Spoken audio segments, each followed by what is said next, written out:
नमस्कार दोस्तों, UP triple S C मुख्य सेविका भर्ती में बात करने वाले हैं।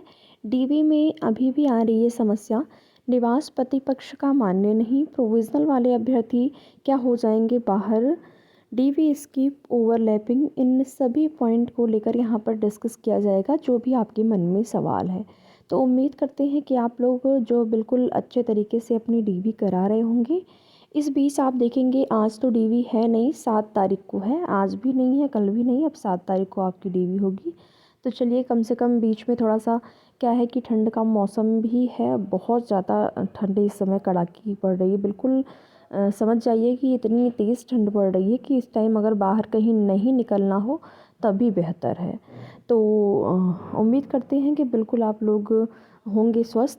और इसी के साथ साथ जो अपनी जिनकी डीवी हो गई है वो लोग तो अपना निश्चिंत हो गए हैं थोड़ा सा, लेकिन जिनका अभी नहीं हुआ है कुछ न कुछ उनको टेंशन जो है वो लगी हुई है। तो इसी बीच उम्मीद करते हैं और साथ ही साथ आपकी की समस्या को दूर करने की कोशिश करेंगे। वीडियो में लास्ट तक बने रहें। देखेंगे डीवी में अभी भी क्या समस्या हो रही है। तो सबसे बड़ी समस्या यहाँ पर औरतों के लिए या फिर जो फीमेल कैंडिडेट्स हैं उनके लिए निवास को लेकर ही हो रही सबसे बड़ी प्रॉब्लम। और तो जो है वो तो सो है ही, लेकिन निवास को लेकर बहुत बड़ी समस्या आ रही है। और आखिर ऐसी समस्याएं केवल फीमेल भर्तियों में ही क्यों होती है, ये चीज़ें थोड़ा सा जो आयोग है उनको समझना चाहिए कि जब ये रूल बना दिया गया है कि शादी के बाद आधार कार्ड चेंज हो जा रहे हैं, पूरा एड्रेस चेंज हो जा रहा है, सब कुछ चेंज हो जा रहा है, तो फिर आप लोग आखिर क्यों निवास प्रमाण पत्र जो है वो पिता पक्ष का मान रहे हैं। जहाँ का जाहिर सी बात है कि आदमी जहाँ पे रहेगा वहाँ का निवासी कहलाएगा। तो जब शादी के बाद वो ससुराल में है तो उसी पक्ष का आप बताइए, 15-15 17-17 साल हो गए हैं लेकिन निवास पिता पक्ष का लाना है। जब ऑलरेडी आपके पास निवास पति पक्ष का है लेकिन वो मान्य नहीं कर रहे हैं, पिता पक्ष का बनवाने में हालत ख़राब हो जा रही है। इधर से उधर सभी लोग दौड़ रहे हैं ठंडी के मौसम में। तो आयोग इस पर कोई कुछ ऐसा, वो लोग ऐसा नहीं है कि बोल रहे हैं कि आप कुछ भी आपको ऐसा बोल रहे हैं कि आप बाहर हो जाएंगे, लेकिन हाँ वही है कि प्रोविज़नल भरवा ले रहे हैं। अगर आपका जो पति पक्ष का निवास आप लेके जा रहे हैं तो आपसे प्रोविज़नल भरवा रहे हैं। और अगर आप पिता पक्ष का लेके जा रहे हैं तो वो प्रोविज़नल नहीं भरवा रहे हैं। इसका मतलब उसको बिल्कुल 100% उस पर कंफर्म हो गया है कि जो पिता पक्ष का है वो तो लगेगा, पति पक्ष में कुछ डाउट होगा तभी तो वो लोग प्रोविज़नल भरवा रहे हैं। तो ये समस्या बहुत बड़ी समस्या है आपकी भर्ती में। तो आप सभी से यही कहना है कि आप लोग कोशिश करिए बन जाए।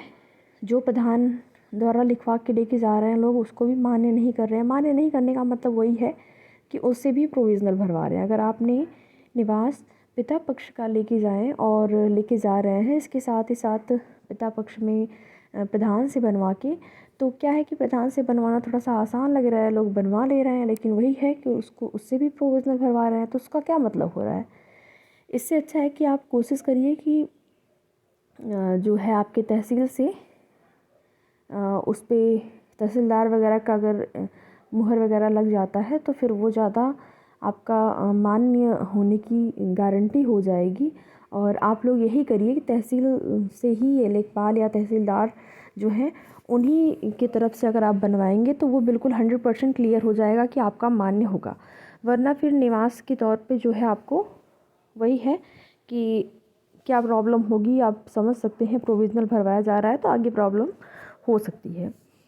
तो यहाँ पर क्या प्रोविज़नल वाले अभ्यर्थी बाहर होंगे, क्योंकि बहुत सारे अभ्यर्थी हैं जिनसे प्रोविज़नल भरवाया गया है, जिन्होंने यहाँ पर जो आपसे योग्यताएं मांगी गई हैं, योग्यताएं में जैसे कि आपका कला वर्ग विज्ञान वर्ग की बात है, जो अभ्यर्थी जिन्होंने बीएससी करा हुआ है वो उन लोगों से भी प्रोविज़नल भरवा रहे हैं। जिनका विशेष विषय 2 साल ही है, 3 साल नहीं है, उनसे भी प्रोविज़नल भरवाया जा रहा है।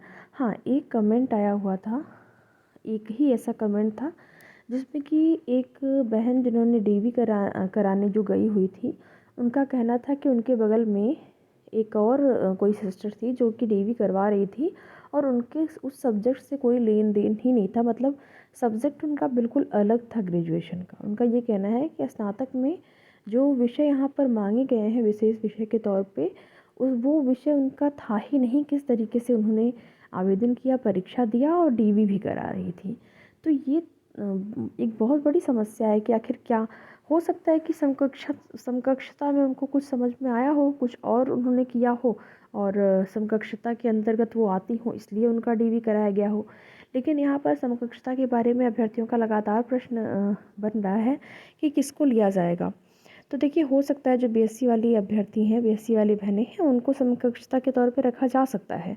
तो प्रोविज़नल भराया जा रहा है, ये तो सारी चीज़ें जो है वही है कि आयोग और विभाग ही तय करेंगे कि क्या कुछ होना है इसमें। बाकी इंतज़ार ही कर सकते हैं। पहले से कुछ भी अपने से कह पाना थोड़ा सा यहाँ पर मुश्किल नहीं है। थोड़ा सा बहनें यही है कि नाराज़गी जताने लगती हैं, और जाहिर सी बात है कि जो चीज़ें आपको समझ में आ रही हैं ज़रूरी नहीं है कि वो सही हों। ठीक है, जैसे नोटिफिकेशन के अनुसार आप पढ़ के जो भी चीज़ें बता रहे हैं, हो सकता है कि उसमें कुछ परिवर्तन हो जाए। तो वही है कि सबकी नाराज़गी हो जाती है। अगर कहेंगे कि सभी लोग शामिल होंगे तो उसमें कुछ लोग नाराज़ होंगे, कहेंगे नहीं कुछ लोग बाहर हो जाएंगे, तो जो बाहर, जिसको कहा जाता है कि बाहर हो जाएंगे, वो नाराज़ हो जाएंगे। तो ये सिलसिला तो इस भर्ती में स्टार्टिंग से ही चल रहा है, और जब तक इसका रिज़ल्ट नहीं आता है, ये चीज़ें क्लियर नहीं हो जाती हैं, कौन शामिल हो रहा है कौन शामिल नहीं हो रहा है, तो तब तक ये जो चीज़ें हैं वो ऐसे ही चलती रहेंगी। अब यहाँ पर बात कर लेते हैं डीवी स्किप को लेकर। क्या डीवी स्किप हो रहा है? तो देखिए, बहुत ज़्यादा तो नहीं कह सकते, लेकिन कभी कभी किसी किसी शिफ्ट में जो है डीवी स्किप हो रहे हैं। फ़िलहाल के लिए आज डीवी नहीं है आपका, और कल भी नहीं है, 7 तारीख को है। अब जो आपकी डीवी है 7 को है, फिर 11 से शायद, आई थिंक, हाँ 11 से, 11 12 13 14 फिर नहीं है, फिर 15 से है। तो इस तरीके से थोड़ा सा बीच में गैप आपके डीवी में हो रहा है। फिर फरवरी तक इसी तरीके से जाएगा आपकी डीवी। फिर देखेंगे आप, यूपी ट्रिपल एस सी नए चेयरमैन सर की भी नियुक्ति हो गई है। तो उम्मीद करते हैं कि अब जो आयोग की कार्यप्रणाली है उसमें और भी तेज़ी आएगी, जिसमें कि नई भर्तियों के विज्ञापन भी आपको बहुत जल्द देखने को मिलेंगे। यूपी ट्रिपल एस सी से लेखपाल भर्ती का विज्ञापन, आप में से कोई भी बहन अगर इंतज़ार कर रही हैं विज्ञापन का, तो उनके लिए अच्छी खबर है। आप लोग तैयारी शुरू कर दीजिए, क्योंकि लेखपाल भर्ती अच्छे खासे पदों पर, लगभग 8,000 के आसपास पदों पर विज्ञापन आप सभी को देखने को मिलेगा, और बहुत जल्द ही इसी महीने में जो विज्ञापन है देखने को मिलेगा। लोअर पीसीस की भी वैकेंसी आ रही है, तो पीईटी 2023 से ये सारे नोटिफिकेशन आपको देखने को मिलेंगे। तैयारी आप सभी लोग करते रहिए। बाकी आगे की जो भी सूचना होगी और आपके मन में जो सवाल है, आप कमेंट के माध्यम से पूछ सकते हैं। हम कोशिश करेंगे उसका जवाब देना। बाकी फ़ाइनल कट ऑफ को लेकर हमेशा आप सभी का प्रश्न बनता है, तो उसके लिए थोड़ा सा आप लोग वेट ही कर लीजिए। और वैसे तो हम मोटा मोटा हर वीडियो में ही ये बता देते हैं, डिस्कस हो जाती है कि लगभग अभी जो आपकी कट ऑफ गई हुई है उससे 4 से 5 या फिर ज़्यादा 6 नंबर आप अनरिजर्व कैटेगरी का माने, और सभी जो कैटेगरियाँ हैं रिजर्व कैटेगरियाँ 2 से 3, किसी में 1 से 2, जैसे कि एससी में 1 से 2 ही बढ़ेगा, हो सकता है 2 ही नंबर बढ़े। तो इन सारी चीज़ों को लेकर पहले भी बताया गया आपको। बाकी जैसे जैसे कुछ और सटीक जानकारियाँ मिलती जाएंगी आपके साथ डिस्कस करेंगे। तो वीडियो में लास्ट तक बने रहने के लिए आप सभी का बहुत बहुत धन्यवाद। वीडियो पसंद आए तो लाइक शेयर करके, चैनल पर नए हैं तो चैनल को सब्सक्राइब भी ज़रूर करें।